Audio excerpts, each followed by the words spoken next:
Your first commitment is to God. The God who gave you life, who blew breath into you. Mama bought you shoes, daddy got you a bicycle. God gave you life. God won't bless who you pretend to be. He looks beyond the mask, beyond the superficial.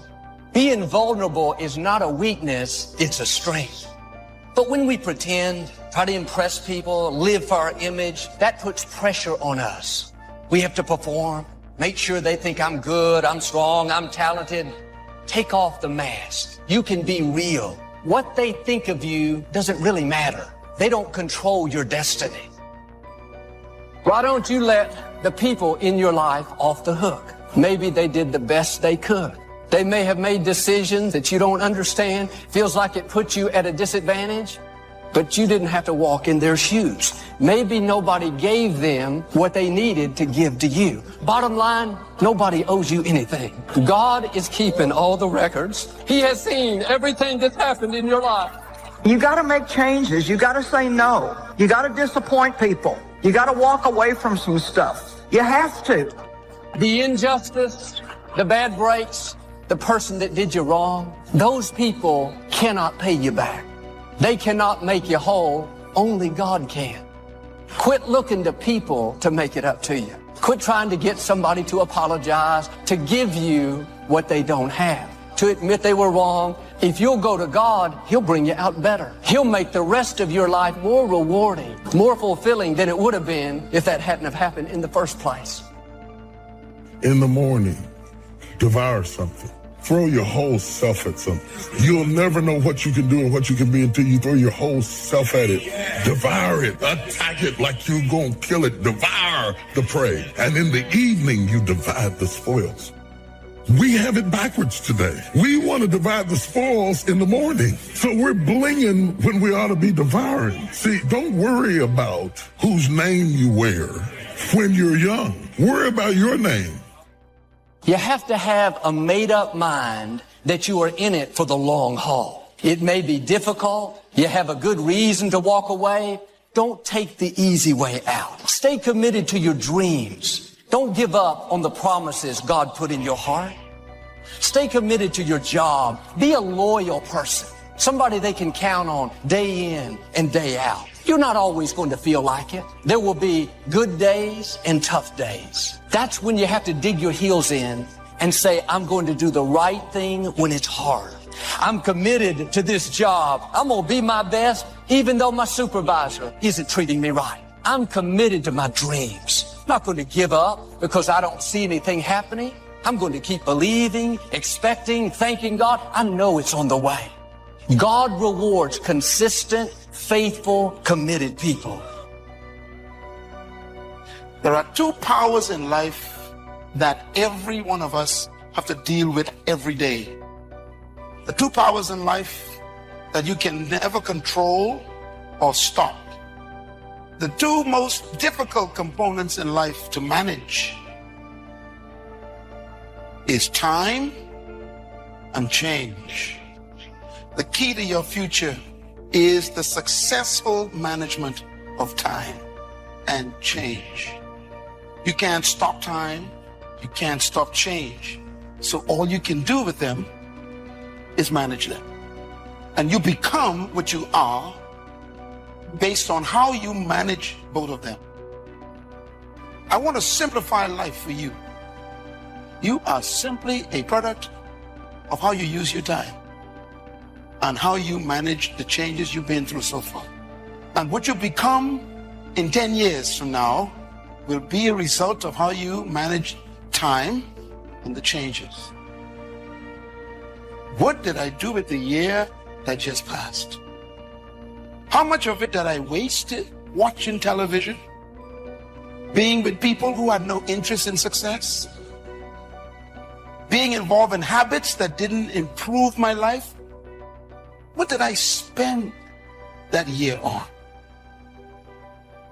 Time and change are the raw materials of life. These are two things you can't stop, and they keep moving. They keep happening, and they build your life.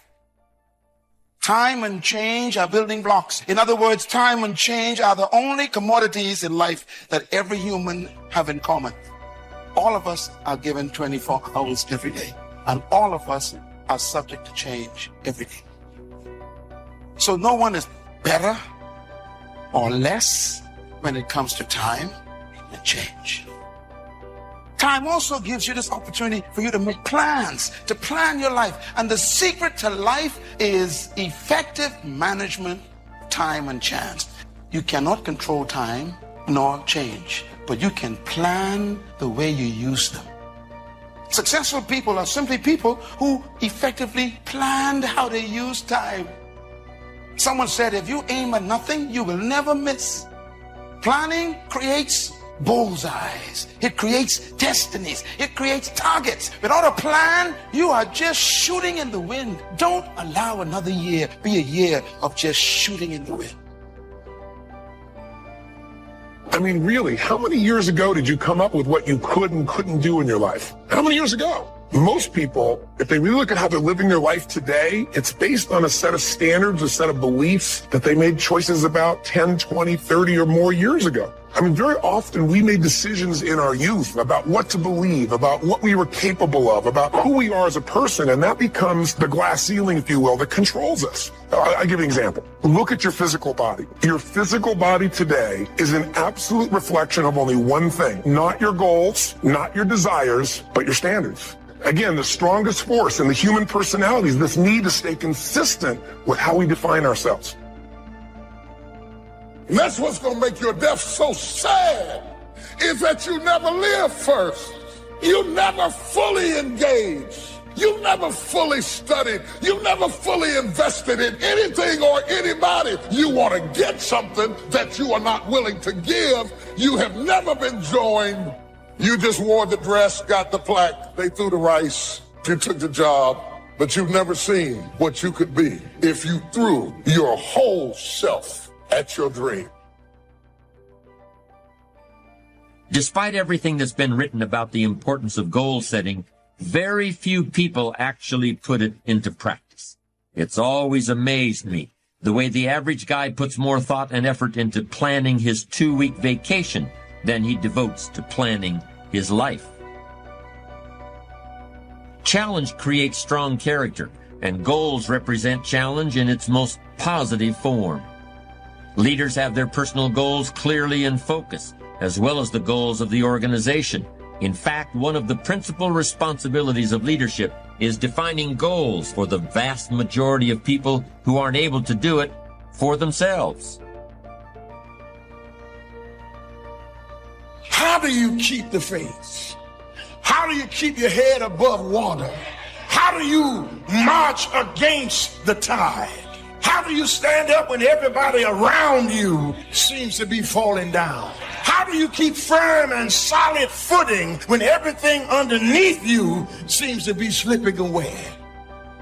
How do you keep the faith? You've got to be born again. And when you're born again, there's some things you just have to take. Just some things you have to stand up under. There's just some fights you're going to have. To a great extent, I think perseverance can be learned. And there are some very powerful techniques that can help you learn it.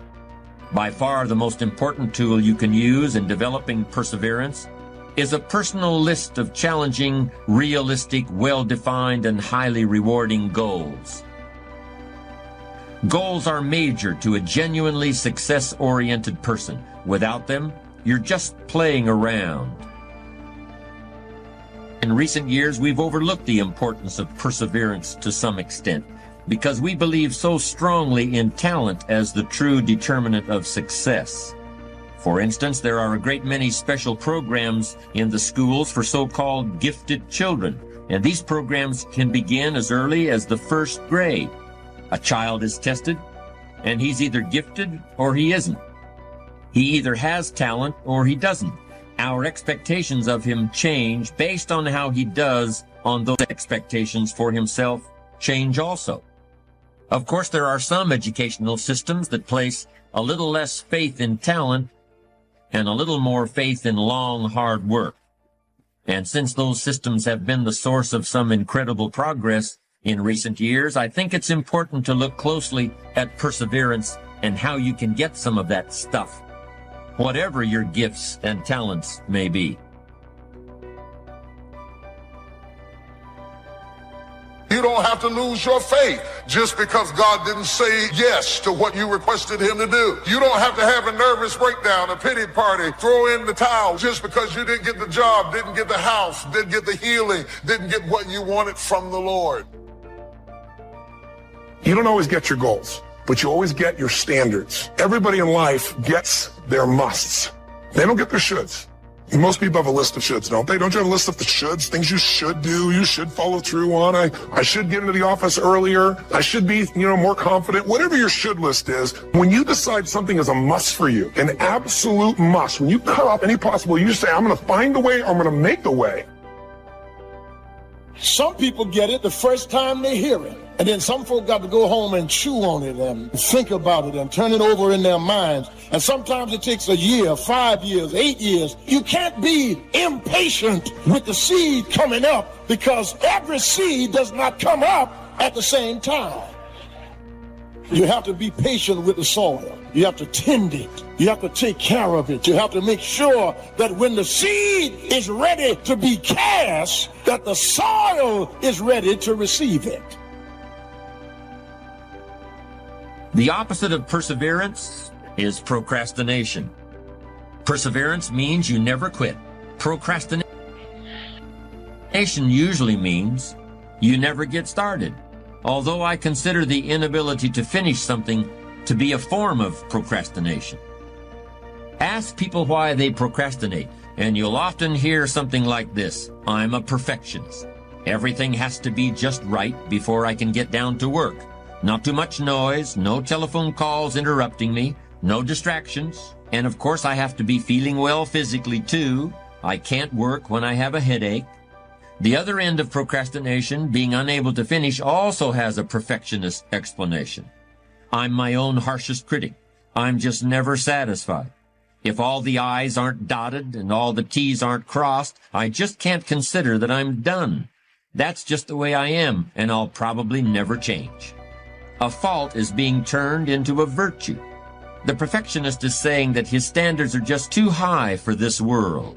This fault into virtue syndrome is a common defense when people are called upon to discuss their weaknesses. But in the end, it's just a very pious kind of excuse-making. It certainly doesn't have anything to do with what's really behind procrastination. Only quality people. As you think about your goals and dreams, this is not for everybody.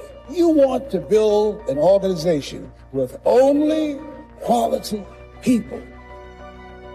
Not people who need more, but people who want more. You want to surround yourself with people that are hungry.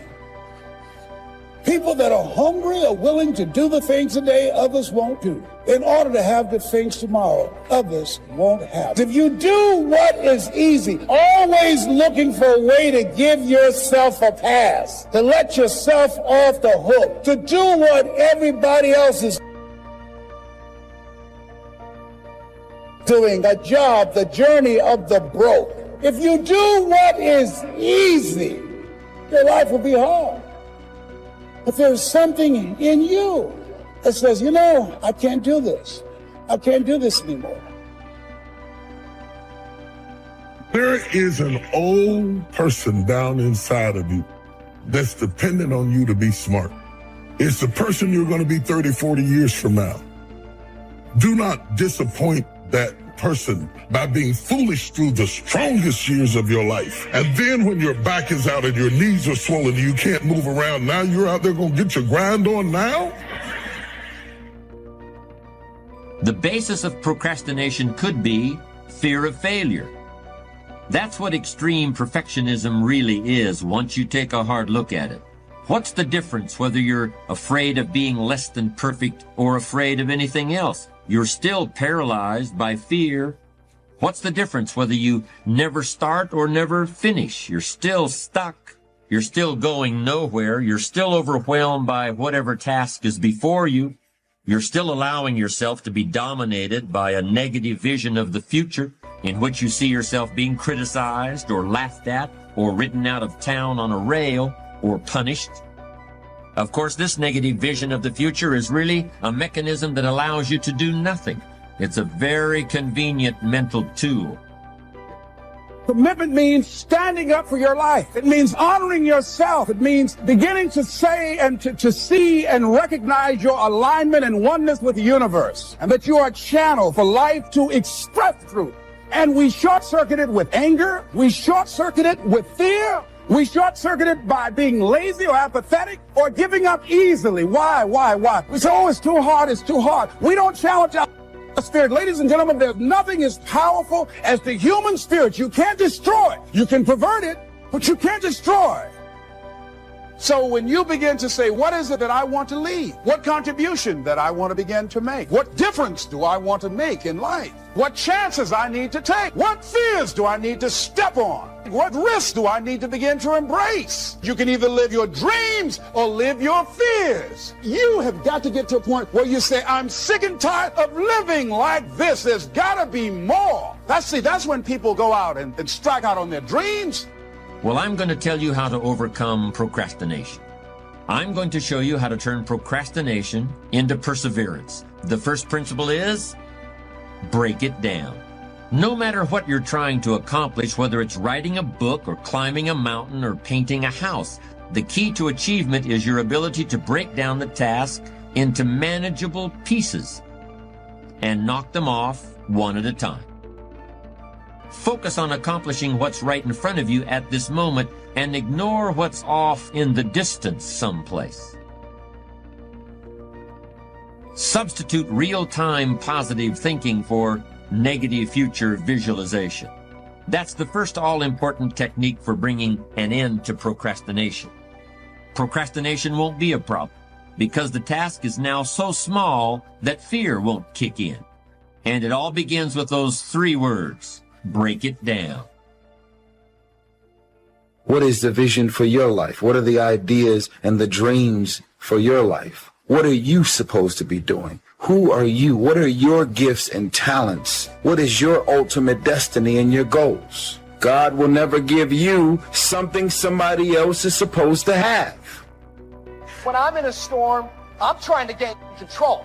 But God's message to all of us whenever we feel like we are in a storm is not to keep control, but to keep courage. You keep courage and God will take control. He's going to get you through this storm. You just got to keep courage. My second technique for defeating procrastination is also only 3 words long. Write it down. You're now going to be writing about the present, just as you experience it every day. Instead of describing the things that you want to do or the places you want to go, you're going to describe what you actually do with your time, and you're going to keep a written record of the places you actually go. You're going to keep a diary of your activities, and you're going to be amazed by the distractions, detours, and downright wastes of time that you come up with during the course of a day. All of these get in the way of achieving your goals. What else do you have to do to gain the benefits of this extremely powerful productivity technique? Nothing. You don't have to do anything else at all. It's just a process for making yourself aware of how you actually spend your time. You will naturally and effortlessly begin to reorganize your life. Perhaps that seems like too much to believe, but it's true. This is how you get yourself started. This is how you put an end to procrastination.